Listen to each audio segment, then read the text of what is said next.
கண்மணி நாயகம் ஸல்லல்லாஹு அலைஹி வஸல்லம் அவங்க சொல்றாங்க, அன வ காஃபிலுல் யதீமி ஃபில் ஜன்னதி கஹாத்தைனி வ அஷார பி இஸ்பஐஹி யனி சப்பாபாவுல் உஸ்தா.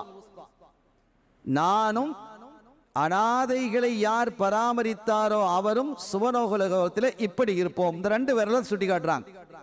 ஒன்று நடுவிரல், இன்னொன்று ஆள்காட்டி விரல். இது அறிஞர்கள் எழுதுறாங்க. அப்போ நெருக்கமாக இருப்பாங்க, இப்படி காட்டுறாங்க. இப்படி காட்டினாங்கன்னா என்ன அர்த்தம்? எனக்கு சொர்க்கலோகத்தில் அவர் இருப்பார், சொர்க்கம் சரி.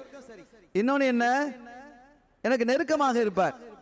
நெருக்கமாக இருப்பார் சமம் அல்ல, அது சமம்டா இப்போ இப்படி காட்டி இருக்கணும் இல்லையா? ரெண்டு பேர்லையும் ஒன்று போல காட்டி இருக்கணும்.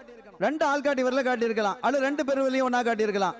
ஆனா இப்படி காட்டுறாங்க. இப்படி காட்டும் பொழுது எனக்கு அருகில அவர் கீழே இருப்பார். ஒன்னு உயரமா இருக்கு, ஒன்னு கம்மியா இருக்கு, எனக்கு அடுத்த நிலையில இருப்பார். அப்ப நபிமார்களுடைய அந்தஸ்து, சுஹதாக்களுடைய அந்தஸ்து அல்லாஹ் அவர்களுக்கு கொடுக்கிறான்.